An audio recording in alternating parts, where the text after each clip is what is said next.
I'm Marty. I'm on the technical marketing team for Fusion 360 Manufacturing. So you may or may not recognize me from some YouTube videos, things like that, but we basically help showcase all the awesome work the team does and help inform you guys of like what's coming, what the new features are, where you can access them. So today we're going to get into the manufacturing extension, what it is, how to access it, what's in it today, and then what's new, which is the short list is 4-axis rotary, 5-axis tilting, and toolpath modification. So I'll show you guys those things live in the product, and then we'll talk about what's coming next, and then do some Q&A. So if you have questions that are related to things I'm talking about as I'm talking about them, like I said, feel free to put them in the panel. We have great panelists on, and then they will hop in and interrupt me if they need to. If it's a big question or something kind of unrelated, feel free to save it towards the end, or they'll earmark it and we can kind of go through it at the end there. So we'll make sure to give as much time as we can to questions. So what is the manufacturing extension? It basically, if you'll allow me, extends the manufacturing capabilities of Fusion 360. And our vision with the manufacturing extension is to help democratize some of that high-end manufacturing functionality. So there's things, and I'll get into what's in it in a second, but the capabilities in it are usually ones you would find in like really high-end kind of standalone systems that can be really cost prohibitive and also disconnected. So there's something where you might need one package for inspection, one package for 5-axis milling, one package for additive. And we're trying to bring those things together to help alleviate some of the workflow issues and then also lower the cost, so that we're taking high-end functionality even from our own tools like PowerMill or FutureCam and bringing it into Fusion where it's no longer so cost prohibitive and anyone can access it. So it is available through an additional monthly subscription. Because those are high-end tools, they're not free. That would be, while we would love to do that, we do have to keep the lights on. So there is an additional cost, but it is flexible access. So you only really pay when you need it. The current term is monthly, but we're working on some flexibility there. And actually, I'm remembering now, I have a poll at the beginning to ask all of you, and then at the end, I'm super interested in your feedback and like what kinds of things you guys would like to see. So let me kick off the initial poll. You should now see a poll in your kind of Zoom webinar layout. And the first question is, how often do you use Fusion 360? So if you're brand new to Fusion, or if you've like never installed it before, never used Fusion would be, your answer there. If you use it super often, every day. Next question, how familiar are you with the manufacturing extension? So if you've never heard of it before, this is the first you've ever heard of it, definitely let us know. And if you've heard of it loosely through marketing material, through like reading a blog, that would be the second answer. And then, do you have hardware that can use the manufacturing extension functionality? And that one is multiple choice. So if you have more than one of those things, do choose like however many of those you have. And if you plan to, we didn't really add an option for if you plan to upgrade, but not at this time would cover that. So and I'll give you guys a couple minutes here, or I see we're at like 75 or 80%. So thank you.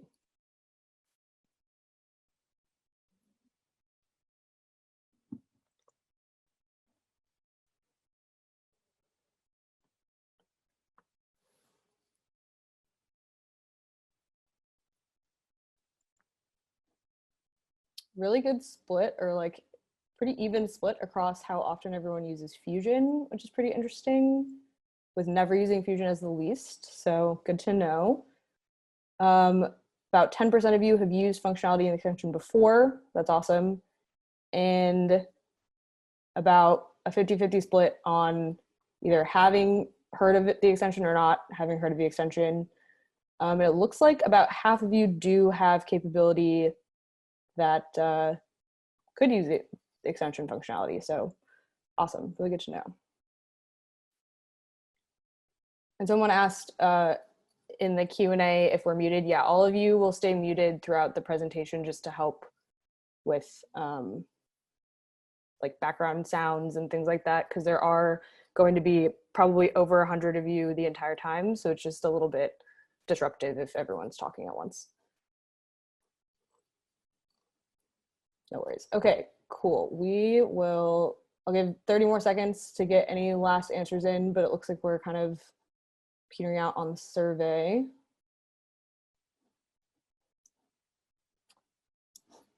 And this was mostly just for me to see, just because I'm curious who's here and how much you all know. So I appreciate any responses.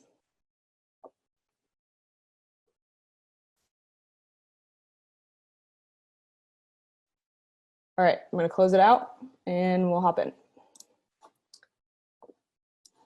Okay, cool. Thanks for the poll responses, everyone. So I was in the middle. I was in the middle of talking about the extension when I remembered I wanted to do that. And the great news is the extension is free through May 31st, largely due to kind of the circumstances that we're all in. We wanted to help out how we could, and making that available to, making all the functionality we can available to everyone to kind of help in these uncertain times is one way that we saw we could help. So the extension functionality is free through May 31st. So if you haven't tried it out yet, or if you like are brand new to Fusion or haven't even installed Fusion yet, trials are also extended through May 31st. They're usually 30 days, which is about what it would be if you started today, but a little bit longer at this point. So if you've never installed Fusion before, I would highly recommend grabbing a trial, messing around with the extension, and just playing with it while you can. So what is in the manufacturing extension? In terms of functionality, there's quite a bit in there and it's quite varied. So this is kind of the overall list, and we'll take a look at each of these features in more detail. So the additive manufacturing functionality in the extension is for SLS metal additive. Specifically, we also offer FFF, or like plastics. The copyrighted term is FDM. So plastics would be in just like normal Fusion. You don't need the extension to access that. Everyone can. But the higher end additive for metal is through the extension. And this is coming from NetFab, which is one of our other products in our manufacturing portfolio. So we're starting to see more and more of this come in, but today it can optimize orientation, generate multiple types of supports. In that upper image, you can see some of the various support types. And then the really intriguing part of this is it creates a hybrid manufacturing environment inside of Fusion. So you can now, do the additive part of your process, and then you have the same model, kind of the same like source of truth in terms of data for your subtractive process.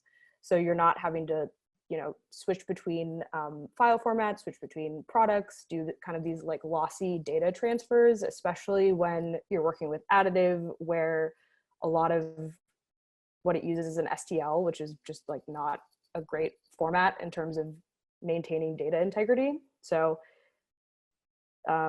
it's a great workflow to just be able to go from additive to subtractive all within the same product. Hole recognition is our drilling automation solution, and basically it can find, it's difficult to capture in a screenshot, but it can find all the holes on your model and automatically create toolpaths and recognize different hole profiles. So if you have like a counterbore hole, it knows that it needs to do multiple operations to achieve that counterbore, rather than just you having to manually like either pick every hole or pick every operation. Anyone who's had to program any amount of holes knows that that can be like a pretty tedious operation, especially when they're all like different hole profile types. This is also exciting, kind of similar to the additive in that it's NetFab technology coming into Fusion. This is FeatureCam technology coming into Fusion. So it's kind of our first step in seeing more and more of that automation and programming start to enter the Fusion manufacturing portfolio. Steep and Shallow is a finishing toolpath, which started out as 3D, but we'll see in a minute that it now also has 5-axis tilting functionality. And the goal with Steep and Shallow was to help reduce programming time for finishing free-form bodies and shapes, like molds or like complex geometry. So it has some advanced parameters to help out with machine motion to give you better surface finish, which again, kind of hard to capture in a screenshot, but they like help smooth out how the machine is moving to give you a better finish on the part. And it's also meant to be kind of automated. So because it's handling steep and shallow areas with an optimal toolpath for each, it's something where you can just sort of let it run across the whole part and it's going to give you a pretty good result. It's not going to be perfect, of course, but it's going to be like pretty solid for you hitting okay on one toolpath and it just kind of generating. And sorry, again, this is this is from PowerMill. So this is, again, functionality coming in from one of our like advanced manufacturing products in Fusion. Probe geometry is one of our in-process inspection strategies in the extension. And with both of them, the goal is to help increase process reliability. So for probe geometry, you can inspect prismatic features primarily. And one of the cool things you can do is update the wear offset of the tool that was used to machine that feature. So if you're running like production, it would help update the wear offset for that tool so that subsequent parts that are going to be machined after with the same tool are more accurate. There's also some cool like workflows you could do where you sort of hijack it to make sure that feature is correct on that part, just the one part.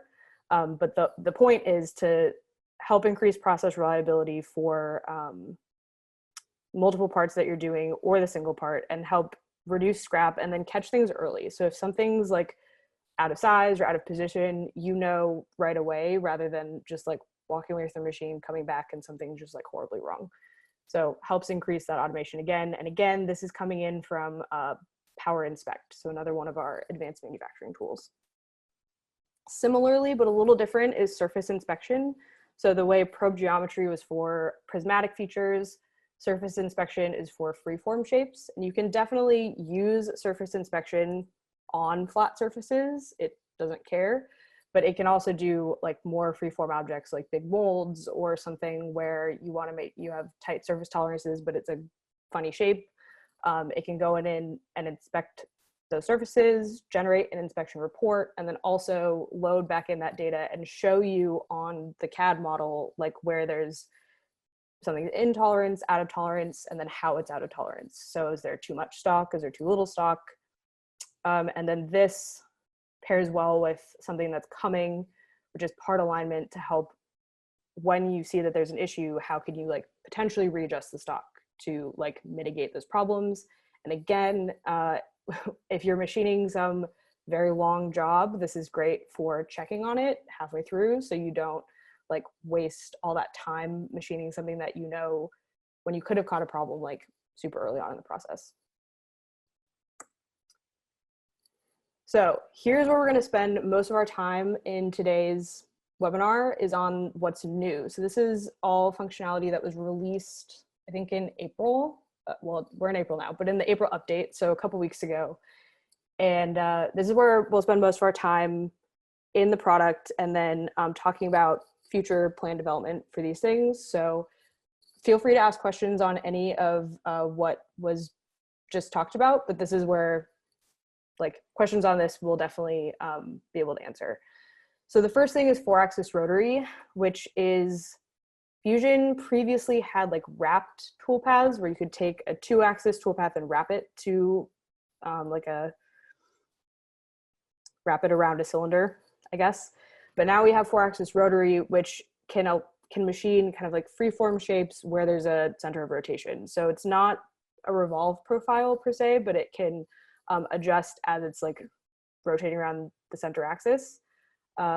Additional benefits are like offsetting the tool for improved cut conditions. And what I think is a huge benefit is that it's all pretty easy to use. We'll see that in the product, but there's like pretty clear visual cues for what's going to happen. And that's a big benefit of Fusion in general, is that it's easy to use, clear. There's great tool tips, which I'll show you guys in the product, since some of you are new to Fusion, that help you like know what to do. Then next we'll get into 5-axis and collision avoidance. So this is currently released for steep and shallow, but we have plans to roll this out to other toolpaths as well. And this will, there's a couple options here. So the goal is to be able to use 5-axis to use shorter tools and machine things that were maybe previously not able to be machined. There's a couple ways to do that. So with automatic tilting, which will basically automatically tilt the tools to prevent collisions with the shaft or the holder, which is great for like super large feature-rich parts where knowing the right angle always might be difficult. Or there's more fine control for things like setting the tool axis to or from a point or curve, which will probably be easier to see during a demo, and then setting lead and lean angles. So if you like know what you want those angles to be, you can definitely take that control, or probably my personal favorite, just automatic collision avoidance kind of does it all for you. Again, kind of doubling down on that steep and shallow principle of like automatically creating a toolpath that's going to work and going to machine the geometry the best it can. And then last, but definitely not least, we'll get into toolpath modification. And specifically, the first thing we've released is toolpath trimming. So this will allow you to make edits to a toolpath without regenerating the entire toolpath. So I'm going to show you some like relatively simple examples of this, but you could imagine if you had a toolpath that generated for a long time, especially like we just saw, steep and shallow, and with the 5-axis tilting, those can be complicated toolpaths to generate. So if you notice that there's one problem area, having to regenerate that whole thing can be like annoying and then also time consuming, and maybe you don't have that kind of time, or you didn't think you would have to regenerate it. So toolpath trimming allows you to draw a polygon using kind of like points around the area you either want to keep or discard. And then the only thing that's regenerated is the leads and links. So the little green like transitional moves between the cuts, so that the generation time is, you know, negligible essentially. Scott asked, for 4th axis, is it a finish strategy or can you do rough down steps and then finishing? So for now, it is a finishing strategy. Roughing is definitely something that we're thinking about, but it's not a current solution that we have. I don't want to promote hacks, but one option you can do is leave a stock to leave and do multiple operations. So yeah, that is very true. And that's probably like in reality what I would do. So leaving behind some additional stock and then coming in and doing one finishing. So almost like a semi-finishing pass. Okay, so with that, we're gonna hop into Fusion and take a look, starting with Rotary, and then kind of go through all three. So if you have questions on anything that I'm doing, again, feel free to put it in the Q&A. I see people in the chat, I see people in the Q&A, so thank you for doing that. Keep them coming. So we're going to start with a very familiar looking part, and with Rotary. And before I get into it, I'm actually going to show you, I saw a couple questions on how do you access the extension. There's a little wrench up in the upper corner of Fusion, and if you click on that, it takes you to what is usually the purchase dialog, but because it's free today, it just tells you that free access has been granted. And in here, you can see all the different features in the extension. And there's also a lot of really great content to help you learn more. So like, what does it do? And especially now, while you can kind of play with all these things, how do you use it? So I click on that link. It takes me to the help documentation, which is really great for all of these toolpaths. There's not a lot of products I would recommend the help documentation for, but Fusion's is very good. So definitely take a look here. It really gets into kind of the nitty-gritty details of everything going on. So can't recommend this enough.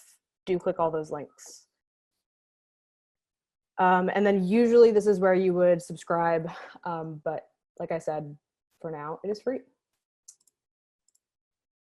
The other way that you can usually access is anything that is an extensions feature will usually have a little wrench icon next to it as well. And then I think when you click on those extension features, the purchase dialog or the information dialog opens up again. Okay, so with that, let's hop into Rotary. So the rotary toolpath is under the multi-axis menu. And like I said before, I think one of the main benefits here is that there's just a lot of visual cues that make it really easy to use. So I'm going to grab a tool. And if you're noticing the tool library looking different, Marty's using a preview of the new tool library that's coming. I am indeed, and I will show you all how to access those previews later on. I will not forget that. If I do forget, someone remind me, because I think that's super important. So in the first, if you're new to Fusion, our tabs kind of go left to right. And so I started out grabbing a tool. Now I'm going to look at my geometry, so telling it where to machine. I think for this part, there's a relatively obvious area where I can definitely use, like, it depends on what my machine setup is. I was pretending like this was on a mill turn machine, so I can turn a lot of these features, but this kind of drafted shape would be really difficult to do that with. So I'm going to use Rotary there. So I have a bunch of really great visual cues for like my front and rear planes, which I can just grab. Or what I'm going to do is use a selection. And I can just click on that front or back face. Of course, it kept my offset, so I'll just reset that to 0. And then again, for the back, I can use a selection and grab where it goes flat again.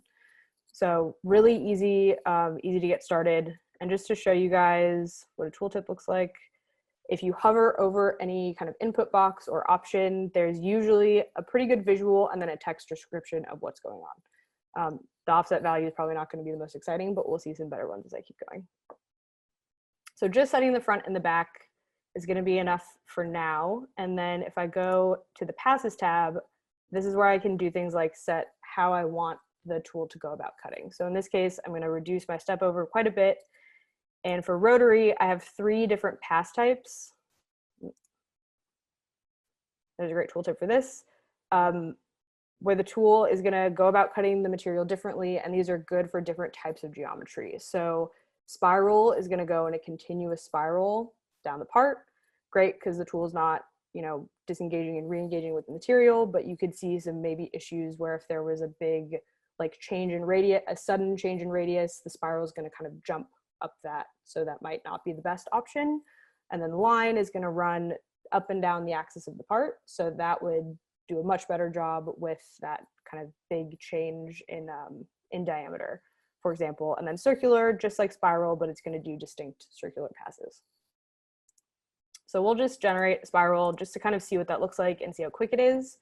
One other benefit of Fusion, things generate really quickly. It uses multi-core processing. I'm going to multi-threading. Marty, I just gonna pause you for 1 second. There's at least 2 people that are having trouble with the video quality. It's fine for me. I'm just curious how many people are being affected by that. Unfortunately, it's limited to the 2 of you. We can't solve Zoom's problems for you. I know it's true though, because we had one of our panelists say the same thing. Can you, if you're an attendee, can you raise your hand if you're having trouble? I see most people think it's good for them. I just want to acknowledge it's spotty for a few people. The recording should come through clear. Got it. So keep that in mind anyway. Okay, seeing a lot of raised hands. Let me try one thing really quick.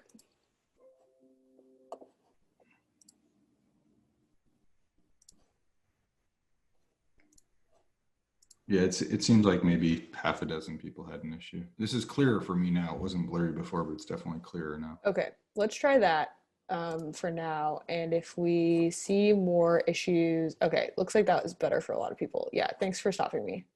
No problem. Appreciated. Okay, cool. Well, the impact of how fast that generated was a little lost there, but it was pretty quick. It wasn't purpose distraction. That's okay. This wasn't part of the demo, I promise. But it's okay because I'm going to generate a bunch more, so no worries. But we can see that we got this like pretty good looking spiral rotary toolpath in, you know, a matter of seconds. And this is something where like definitely when you're starting to play with it, I would encourage things like this, and then we can always go back and edit later. So in this case, I'm going to duplicate it just for the sake of posterity to leave that one alone. but one other great visual like cue that we have in Rotary is angular limits. Great tooltip. So when I check this box, I now have the option to set angular limits from a point, or I think you do have to select a starting point, but then you can either start at that point or use an angular offset. We also have this great little like visual handle. So if you, and there's a difficult to see plane that is appearing sometimes, which might just be the angle that I have the model at. Anyway, you can also enter an exact angle. So if you like know from a drawing or from whatever you have the exact angle that you want to go from, you can certainly do that. I'm more of a visual person, so I'm just going to leave based on my selected point. And in this case, for this model, it'll work just fine. And then for the endpoint, you can again either select another point to go between or specify an end angle. So again, giving you kind of that flexibility to pick directly off the model or enter exact angles, whatever's what you need. Oops. Select endpoint, and I'll grab over here. And then even if that doesn't look like what I wanted, or like I was expecting, for example, it to be the kind of smaller slice of that pie, there is a checkbox to flip the sector. So I can go one way or the other. You could imagine if I had a part where like the geometry changed significantly for one half, I could create like one pass type here, copy and paste the toolpath, flip the sector, create another pass type there. So there's a lot of ways to like make this work for whatever type of geometry you need to put on your rotary. Okay, and then in pass type, let's also just take a look at line. And the tool offset is another one. Where's my tooltip? Tool offset is another great parameter with Rotary where it's basically gonna, instead of cutting, so you can imagine, and this tooltip shows it really well, if you're always pointing the tool directly at the center axis, you're gonna be cutting with the tip of that ball and mill most of the time, unless there's some like nice curvy stuff, then you might get lucky and cut up the side. But that's not gonna give you very good cut conditions. So tool offset will push the tool off of the center axis so that you're cutting up the ball of the ball and mill, where the cut conditions are a lot better. So let's just take a look. Actually, let's make this circular. And this is pretty fun to look at. We'll take a look. That one, now we saw how fast it can go. And we'll simulate the whole thing. We'll jump ahead to these rotary toolpaths. Just take a look how nice that is. And then jump ahead to the one with the tool offset. If you look at it from the right and slow it down, geez, that's really fast. Slow it down a little bit, you can see that it's cutting like up off of the ball because it's not pointed directly at the center of the part. And this geometry is honestly pretty forgiving for cutting right on the tip of the tool, but you can imagine, especially if you're cutting like something relatively cylindrical or like drafted or something like that, this would be really nice for helping to improve those cut conditions. Okay, any questions on Rotary? I'll give you guys. I'm going to just verbally acknowledge it, but the main question was, how do we get access to your cool models and make sure we get them access to? Yeah, there is, I think I've been bad about putting super new stuff, but I'll just show everyone quickly. At the very bottom of your data panel, when you log into Fusion, which is this thing on the left-hand side, I'll open it one more time. You get to it through this little kind of waffle looking icon. At the very bottom, there's a folder called CAM Samples, which is there for everyone who has access to Fusion of any tier type, I believe. And in here, there's a bunch of like really great work holding samples that we've used in the past, samples for like turning, 2.5 axis milling, 3+2. And I think we're starting to add more extension example. I know Richard put a bunch of really great probing examples in here. So I'll make sure, maybe we should label a folder more clearly with extension samples, but yeah, I can definitely put some of this stuff in here if you guys would like that. Stay tuned, we'll pick some of these best models and get them in your samples, because like most of you, I learned by doing, and having examples to reverse engineer super helpful. So Mm-hmm. While we're talking, yes, Rotary is another reimagined toolpath from PowerMill. Keep in mind, as we bring the technology over, we're trying to rethink it in a way that's more associative, more parametric. So toolpath editing was another example of that.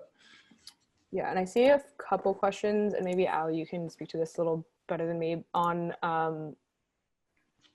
like defining the rotational axis. You can change that here.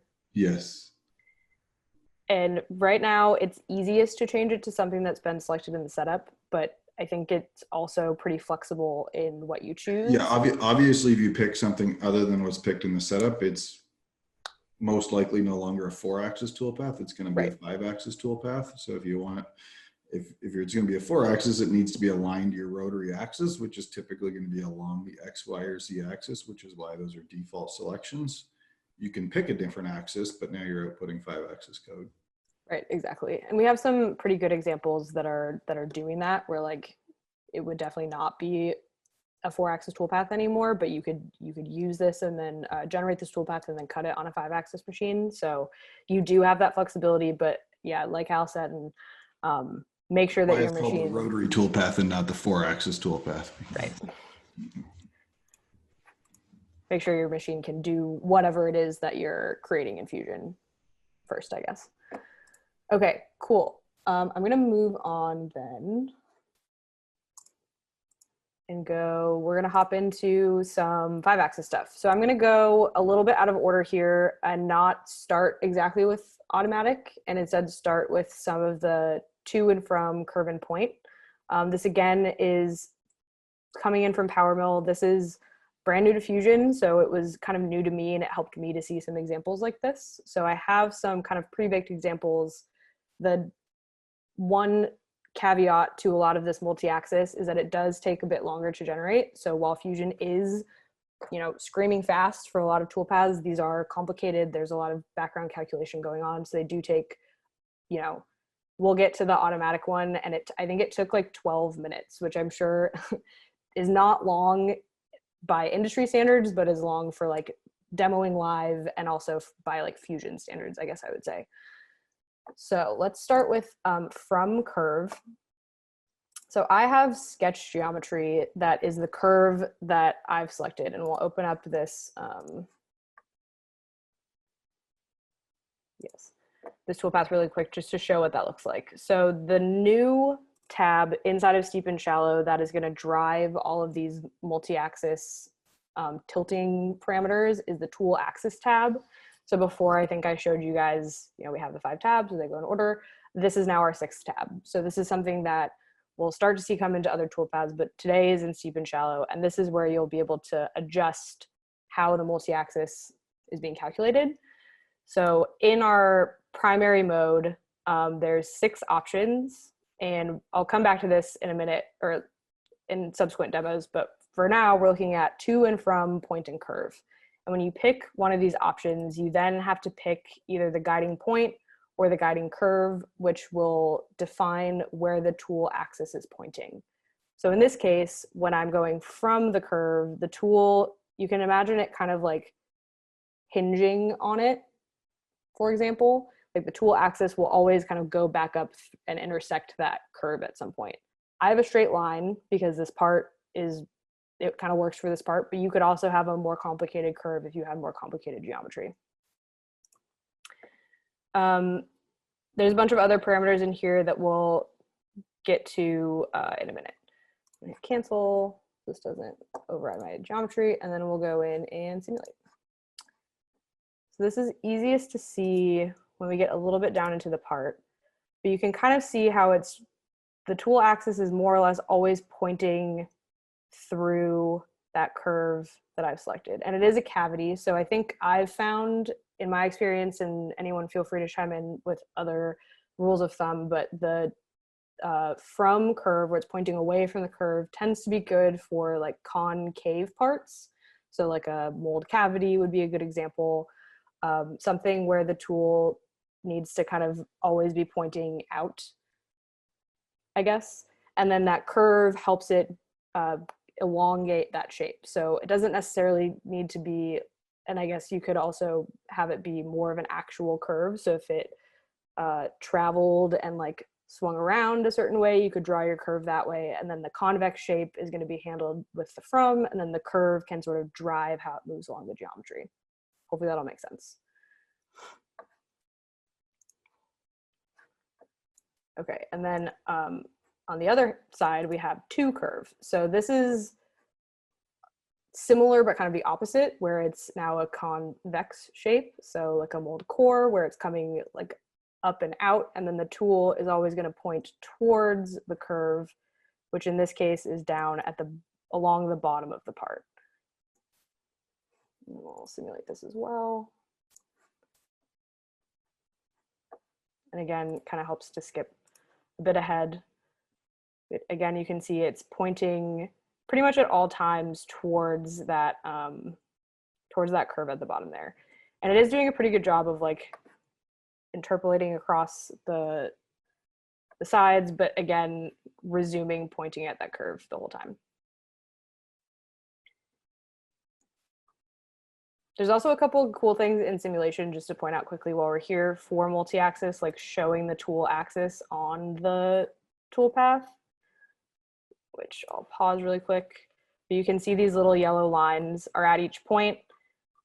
Steep and Shallow does a great job of smoothing with many, many points to smooth out machine motion. And if you have a modern machine, it can definitely handle this level of points being fed into it. So it also helps smooth out like the axis travel as the machine is tilting, or the part is tilting, or whatever part of your machine is tilting. Okay, and then we have similar but different is to and from point. So with curve, the tool could kind of travel laterally along that curve. So it's, I would say, better for like oblong things if you have a straight line like I did, or something like I said where it's sort of moving along a path, I guess. But to and from point is going to just go to that one point. So you can imagine it's better for things that are almost spherical, or like the tool is going to be always pointing at that one point. So it's always going to be kind of moving like in a spherical way, I guess. Again, probably a simulation is like the easiest way to see that. Turn off these axes. Again, we're pointing at the point, which in this case is towards the bottom of the part. You can, so I've sketched all this kind of work geometry, these like lines and points in the design workspace of Fusion. So just like an offset plane, sketching the point. I think this gives a lot of flexibility if you realize that what you've done isn't working well for some reason. So if I decide that like I think this tool angle is too steep or not steep enough, I can move the point up or down, and that will definitely change the angle of the tool. Something else that I said we would touch on later is that you can set angular limits in the toolpath. In this tool axis tab, there's an option to do tool axis limits. So if you kind of imagine that the tool is always going to point towards that point, by the time it gets down here, it's going to be pointing at a pretty severe angle, I guess you could say, that maybe I don't want it to quite ever get to that point, so I can limit the tool tilt at a certain angle. So in this case, I think I have 60, which is also pretty far, but if I limited it to 30 degrees, that's going to be 30 degrees from the primary tool axis, which in this case is up and like Z, which in this case is in this direction. You can see it on the screen right there. So 30 degrees in either direction. And then there's two options here, either to trim, so anything beyond 30 degrees just gets like thrown away basically and doesn't get generated, or to continue to machine at that maximum tilt. So keep going, but just don't tilt past 30 degrees.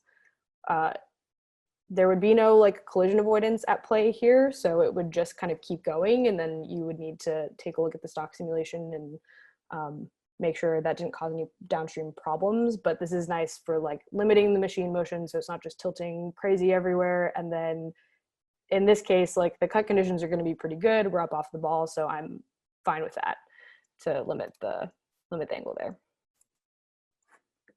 Okay, and then last one. So hopefully that all makes sense. Tool is pointing to the point, generates this kind of like spherical, is good for sort of spherical type geometry. And then last we have from point, which is again kind of the opposite. So this time it'll come point away from that point. Again, really good for things that are concave, that are not quite so elongated or along a path, but again, kind of this like spherical motion almost.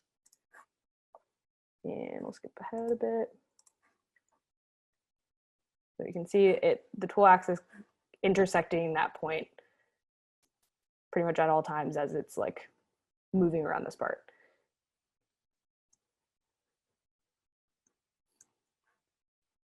Okay, so hopefully that all makes sense. Ooh, I see some questions on, can you cut with a closed curve? I'm not sure I've ever tried, but I think it needs to be open. Al, do you know? I was just in the middle of building an example to make sure. I believe you can. I'm just verifying it. Okay. Yeah, we'll get, great question. We'll get back to you on that. Okay, with that, I'm gonna hop, I don't see any other ones. Okay, I'm gonna hop into my next example, which will cover lead and lean and then also the auto tilting. So first, we have this kind of big, feature-rich mold shape.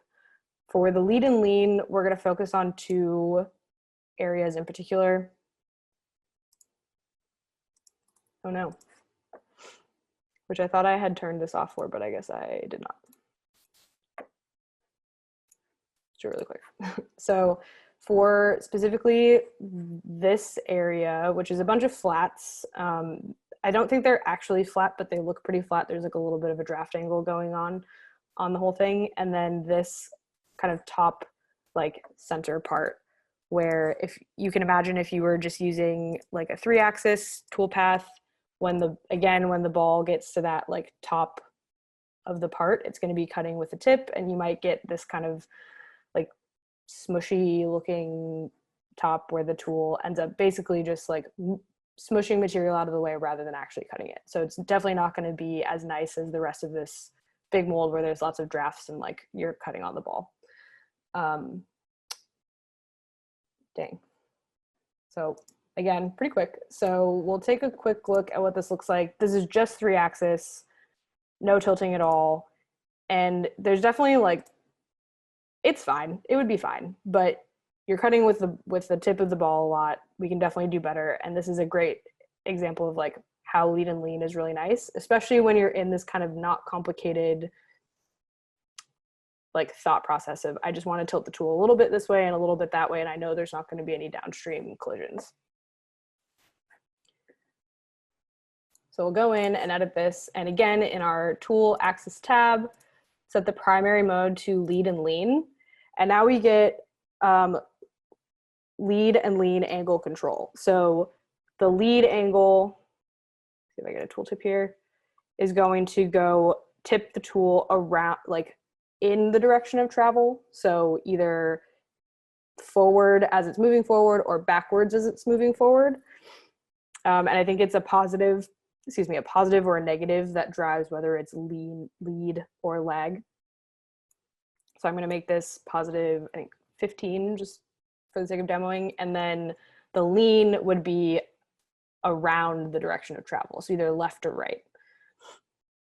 And again, we'll make this 15 just so we really see it. The smoothing distance and smoothing angle are going to help control, like make sure that there's not sudden tilting essentially. And I think I've had good success using a larger smoothing distance. So 1/2 inch, I would say is too small for what I would do. And I would say something closer to like 5 or 12, make it 10. And again, I have those same options to like override the tilt angle or do tool axis limit. So overriding the tilt angle will keep the tool at the preferred angle as much as possible. In this case, because I'm doing lead and lean, I think I want it to adjust to the surface. And the lead and lean, probably should have said this first, are based off of the surface normal. So while everything else is based off of the like the Z, or it's often based off of the Z. Lead and lean are based off the surface normal. So when it's over here, we're going to stick straight out and then do our 15-degree adjustment. And we'll see that probably best again during the simulation. And then while that's generating, I'll come and make basically the same changes here. So maybe we'll do something less. Actually, yeah, we'll do 10 and 10. And then in this case, I'm going to use some tool axis limits just to make sure that we don't go like super crazy while we're machining the top of this thing. Limited at 30. And we should see it hit that limit at some point. But you'll also see it when it's not at the limit, do the transitional moves, you know, as it's hitting either limit. And then it'll probably be at the 30-degree limit when it gets down towards the steeper part of the geometry. And again, these are generating pretty quickly. If you want, you can take a look at the task manager under manage and take a look at how much time is elapsing, which I think is pretty fun, especially when I'm doing like big, long multi-axis or steep and shallow toolpaths.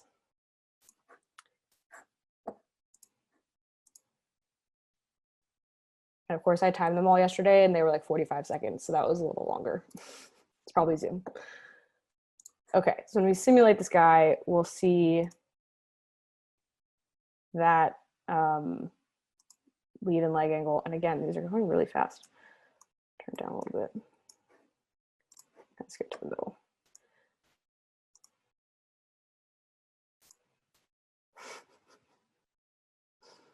I'm asking it to do a lot. So the great part about multi-threading is that that other toolpath is calculating while I'm running the simulation, which is awesome. So I can keep working. I'm not locked up. I don't have to wait. However, I am asking it to do a lot of like graphics right now. So. While it's doing that, I can just say I tested and confirmed you can use closed contours, and it can be closed contours with multiple line segments. So I think the example was a box with filleted corners. I just tested that and it worked fine. Nice. So if we kind of rotate around here, maybe I'll use the V cube. You can see that we're tilting both around the direction of travel, which is, you know, into the screen at this view, and then also if you look at the other direction, also tilting in the direction of travel. And like I said, these surfaces are a little goofy, so it looks like it's doing a lot of moving around, but I think there is kind of this imperceptible tilt in the surfaces that we're looking at.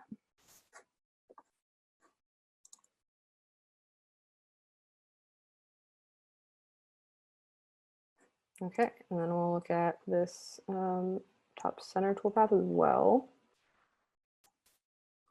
So the upside of lead and lean is that it gives you a lot of control.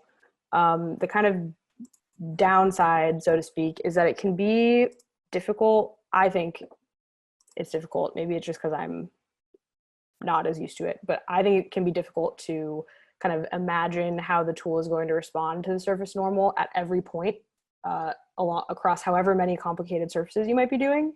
So it seems great for like a limited area in which you want that level of control, but might be trickier for like machining this whole part. So that leads me, great transition, to auto tilting.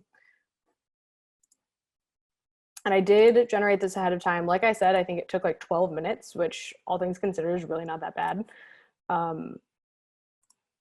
But it does take a bit longer because it's checking the tool shaft and holder against collisions for like the entire model. And when you have big feature-rich parts like this, that's great because it means you're going to get a really safe toolpath at the end of the day, but it is going to take a long time. And that, just quickly, in the tool axis tab, is when you have your primary mode set to vertical, there's a collision avoidance option, and the one that we're looking at is automatic. So this we'll just look across the whole thing, look against the tool shaft and holder geometry, and then automatically avoid collisions the whole time.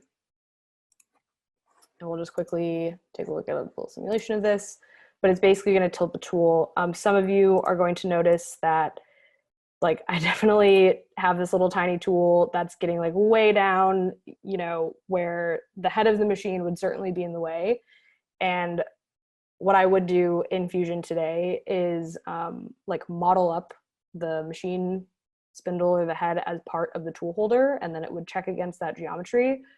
We are generally working on, George is on, so George, feel free to chime in, but we are working on, or like say in the chat or whatever, but we are working on machine simulation to help with that, because that is like an important part of this whole process when you get into multi-axis milling.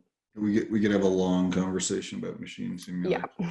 Well, so we'll maybe leave it at that, but we know is the point. Different ways in several products, and the way we're solving it in Fusion is a step more accurate than any of the solutions we have today. Okay, and I see that I have about 8 minutes left, so I'm gonna rip through the toolpath modification section, and then we'll get into quickly what's coming, and then Q&A. So feel free to, if you have questions now, fire them off in the Q&A. Oh, I guess there's a bunch of random questions. I'm not ignoring them. We'll answer them. Okay, yeah, cool. Okay, so for toolpath modification, kind of like I said earlier, it is really great for when you've just generated a big long toolpath. So a good example would be that automatic tilting one that took, you know, I mean, 12 minutes is not that bad, but let's say it took a couple hours. Then I definitely don't want to just regenerate the whole thing because I see one tiny problem area, and toolpath modification is going to help me there. So I have a couple examples, a couple use cases. One is the one I just outlined, where I have some noise around the edges of this toolpath, and maybe there's a way to fix it, but maybe there's not. Maybe this took a really long time to calculate for whatever reason. So I'm going to, instead of recalculating, use toolpath trimming. So it's under the modify menu, and today it's just toolpath trimming. And then this opens a little dialog, and I get, it says boundary points, and when I start clicking, I'll start drawing this boundary using points. And I get this nice like little polygon. It needs to be closed, so that the blue line is showing me where I'm about to put a new point, and then the red is just closing the polygon automatically for me. I'm just following along the existing edges that looked pretty clean, but obviously if I wanted to like carve out a big rectangle around these holes because I plan on doing something else, I could do that too. And there's options to either, if I like realize, you know, oh shoot, there needs to be another point there, I can insert a point and then move it around. I can move any of these points around once I've placed them, and I can also remove a point. So if I realize that like, oh, I made a big mistake, I can just come in, remove that point, go from there. I think that looks fine. So I'm gonna say accept, and now I can continue to draw polygons. So I might also just do this one now while I'm here.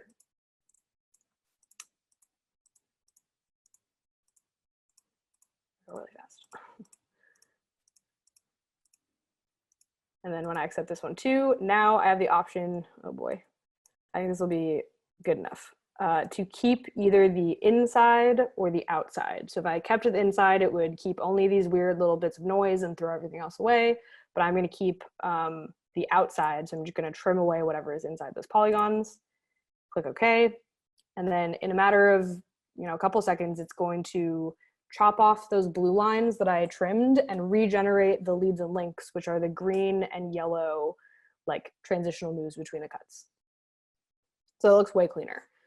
I also see that I've made an edit here, and I also see in the timeline, which is just specifically for this toolpath. So if I unselect it, all that stuff will go away. But when I reselect it, I get, you know, generated the toolpath, and then I made a trim. So from here, I can delete this modification, which will throw it away, or I can edit, which takes me back to what it looked like before I said trim. So if I wanted to add points, delete points, shift points around, I can do that and then recalculate that trim. So the other great thing that I can do is make multiple edits per toolpath. So just like I used multiple polygons in that one edit, I can also modify this toolpath again and now make like another kind of unrelated polygon. This little thing is great, but it's sometimes in the way, so I can move it, no big deal. And just sketch around, again, the parts. I guess I could do this in 2 polygons too. I usually just draw a big one. Something that I really like is that when you shift your view, you can see how the polygon is going to intersect the toolpath, and then like how it, you know, kind of is extruded through space. And then if you want to go back to your view plane, oh, I lost my little thing. Uh-oh. Oh, it's because I need to draw another one. If you want to go back to the view, there's an option in that little overlay to restore the view, which takes you back to the original view plane, which is really nice. Because it is from the current view plane, which in this case I'm looking at, I guess I am at kind of an odd angle. So it could be really challenging to make edits if you weren't able to do that, but we do allow you to, which is awesome. So again, keep outside the boundary, click OK. And now I have a much cleaner toolpath with my 2 edits in the timeline. And then very last one, just another kind of use case that I think is really interesting is if I look at these 2 toolpaths, I have a steep and shallow that what I really want to do is finish these internal corners. So I have a pencil, which is great for finishing internal corners, but it doesn't do a great job when you go vertical. And I also have a steep and shallow that looks like really nice cutting across that vertical corner. That is what I want. So what I can do is trim away the bad parts, so to speak, of the pencil. Just draw a quick rectangle. Keep outside the boundary, okay. Voila, now I have, you know, that weird looking vertical part is gone.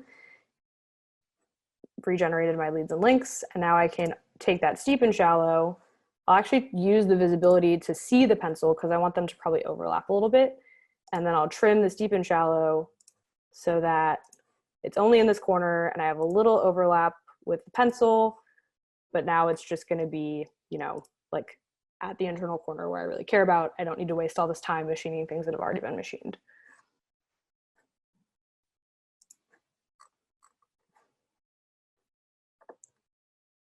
Oh, shoot.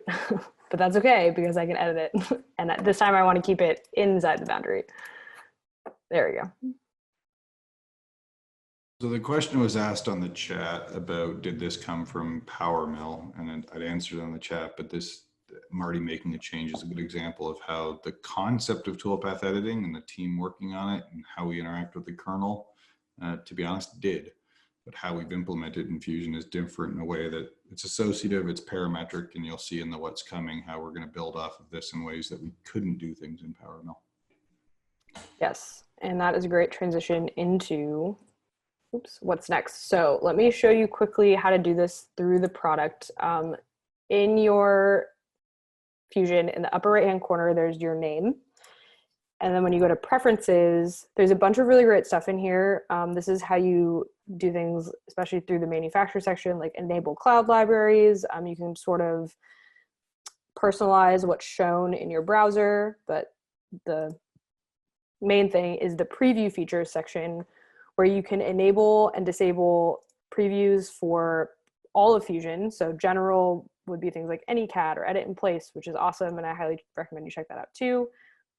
But things like part alignment are in here, live machine data connection, other great stuff, the new tool library that Al pointed out earlier, adaptive turning, so things that the team has been working on that are ready for you to try out, but maybe aren't like fully released yet. So these are things that we love feedback on through the forums, things like that, and like let you get a sneak peek at what we're working on before we fully push it out. And things that are going into the extension will have this little wrench on them. So you know, maybe they're free today, maybe they're free as a preview, but they will eventually become part of the extension, which is normally paid. Okay, and I realize we're at the top of the hour. I can stay on for an extra 10, 15 minutes and go through some of the what's new. I feel free, you're welcome to stay on too. I don't know if we have like a super strict end time at any point, but I'll quickly go through this, and I do have a closing survey that it would be awesome if we got the answers on. But and I'll stay on to answer questions. So cool. If there's a couple questions about a recording, yeah, there's a recording. So if you have to drop it to have a hard stop, you can watch the last few minutes. So if you need to drop, thanks so much for coming. I hope this was, you know, good information. I hope you guys play with the extension. I'm excited to hear your feedback. I think the whole team is, so do log in through like the Fusion forums and let us know what you think. With that said, I think most people are sticking around. They want to keep seeing what you have to say, Marty. Okay, so what is next? And like I said, this will focus a lot on what we just looked at. So steep and shallow, specifically the toolpath itself, is getting like a bit of a performance lift. So, I mean, I mentioned calculation time a couple times. I would, again, double down on like, it's pretty fast compared to other products. It's just quote unquote slow compared to some of the more, you know, the toolpaths that have been in Fusion for a long time. So we're boosting that performance. We've seen upwards of 50% reduction in some cases. I can't say like what it will be exactly in every case, but we have customers using it that are pretty thrilled with the results in some like early builds. Similarly, or I guess not similarly, but for 5-axis collision avoidance, which is that tool axis tab that we saw in Steep and Shallow today, we'll start to roll that out to other toolpaths. Steep and Shallow was the easiest because it also came from PowerMill, so you know they kind of already work together well, but we'll start to see it come to more and more toolpaths in Fusion, so things like Parallel, Scallop, Contour, whatever. And then for all the 5-axis options, you'll start to see collision avoidance be available. So before it was only for vertical, I think, but now you'll start to see collision avoidance for like to and from point or for lead and leg. So that thing I said about difficult to control lead and leg sort of becomes obsolete because it will just avoid collisions. And you get this little kind of like error message, I guess. If you try, like the UI kind of lets you try to do it, but you get an error message saying you can't. So this will go away and then it will just generate. And then on a larger scale, we'll also see additional finishing toolpaths come in. So steep and shallow, if you imagine finishing like a big mold, steep and shallow is really good at hitting all of the freeform parts that aren't internal corners and that aren't flat.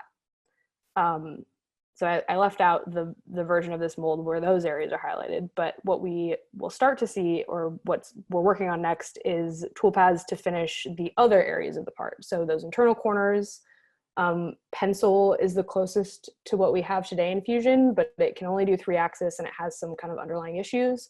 So working on something that's a better solution and that can do multi-axis for those areas, and then the flats. So where it's a flat surface, but it might just be at an angle, like identifying and machining with the best strategy those areas. So those 3 toolpaths should come together to help, you know, finish a big, complicated freeform shape without like a bunch of super manual programming.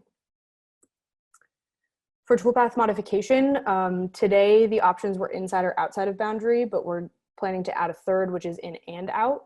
So instead of 1 toolpath, you would get, you know, segmented into 2.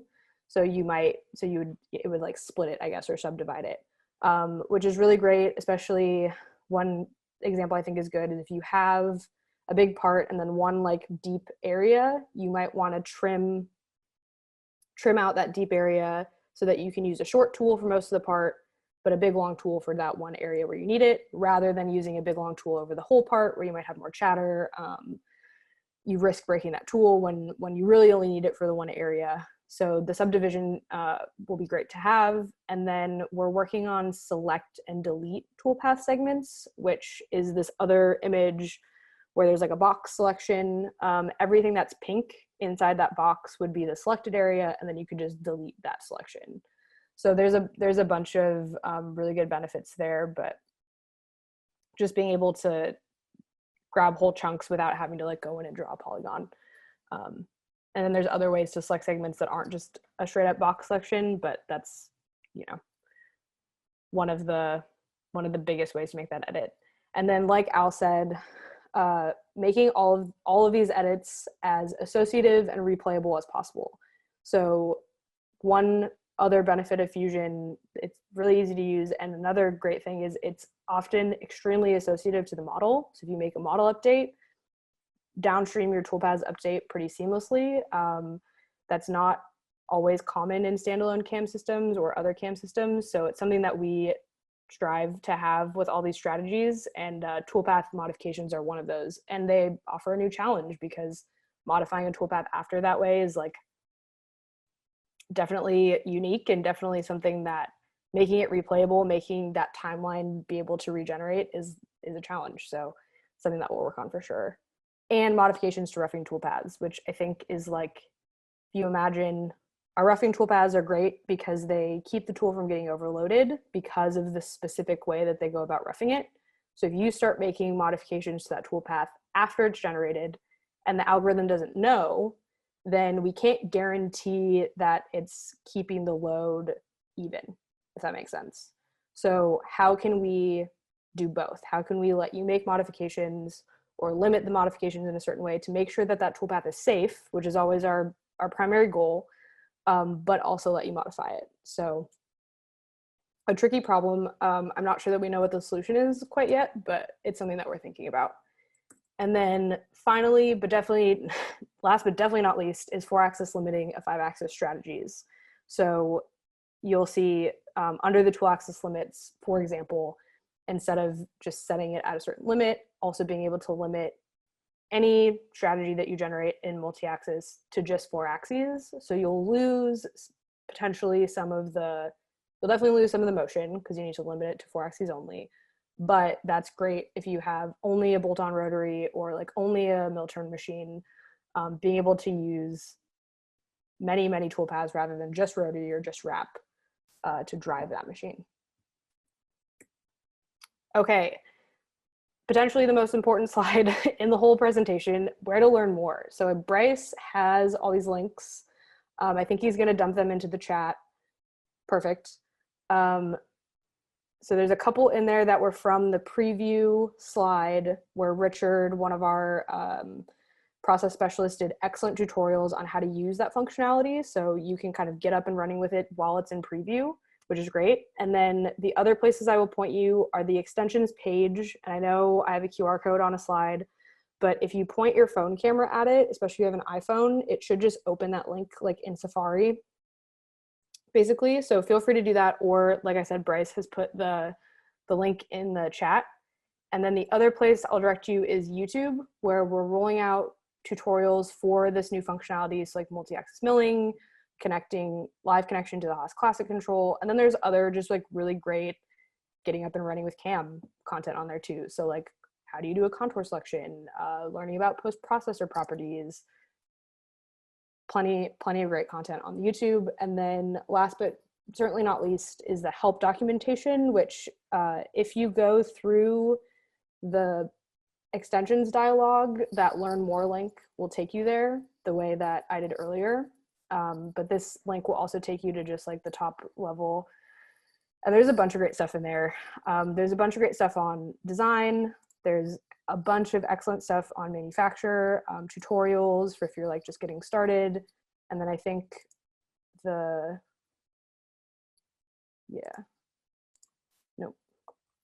think that was in the how-to. The how-to stuff is really good. So if you're looking for more of like a click-by-click sort of help, the help documentation is really great. Okay, and with that,